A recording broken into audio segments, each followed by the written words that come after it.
To be blunt, I was hesitant to watch Puss in Boots: The Last Wish. I thought the first film was pretty embarrassing, full of bland writing and baffling characterization. So when I saw the countless ads for the sequel, I shrugged it off. That is, until everyone kept telling me to watch it, even my boyfriend. Thankfully, well, The Last Wish is absolutely spectacular. Not only better than I expected, but better than anyone had any reason to expect. The film stars Puss in Boots, a brave and fearless hero obsessed with fashioning himself into a living legend. He's a vain, glory-seeking, highly skilled jerk of all trades. Master thief, ladies' cat, flawless combatant. But in his desperation to be incredibly extra all of the time, he's lost any sight of who he really is. Is there even a real person underneath the flash and glamour and spectacle and swordplay? Or is it just all arrogance all the way down? That's what this film seeks to answer, and it's a beautiful journey into Puss's soul, as well as the greater foibles and vices of greater humanity.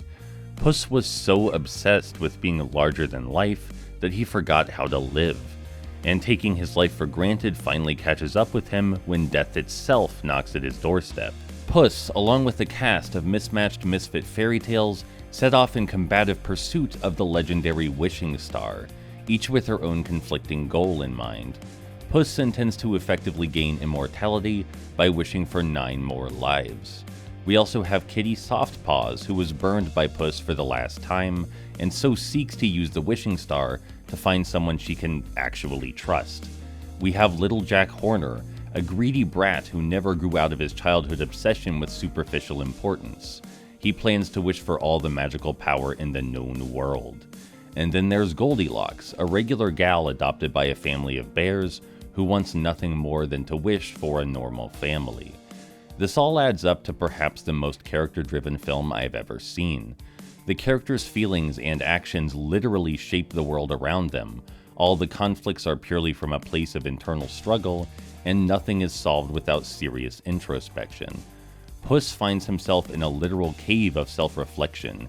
Kitty is forced to ask herself the true value of trust, and Goldilocks is given a direct choice between a new human family or her existing loving family. The only one who fails to grow, predictably, is Little Jack Horner, the villain. And he's a spectacular villain. He's the star of a rather bland, uninteresting nursery rhyme whose primary elements involve greed and consumption. He's hollow inside, envious of people who are more interesting and more powerful than him. So he lives his life stuffed with wealth, decadence, and magical weaponry to fill the void where his heart ought to be. He dies in a karmically explosive fashion. It's a true modern fairy tale, filled with deep analytical and humorous takes on classic stories, and is every bit as beautiful as the original Shrek was back in 2001. It's also nice to see DreamWorks returning to their original formula, and getting back some of that wit and grim edge they'd lost over the years. Overall, the film looks gorgeous, sounds divine, and is positively packed with overwhelmingly poignant character writing. Usually when a movie is this hard to dislike, I feel the producers cheated somewhere, or leaned too heavily on crowd-pleasing tropes, but no. Everything here is just actually that well executed, and I only walked away with a couple minor nitpicks. Good show.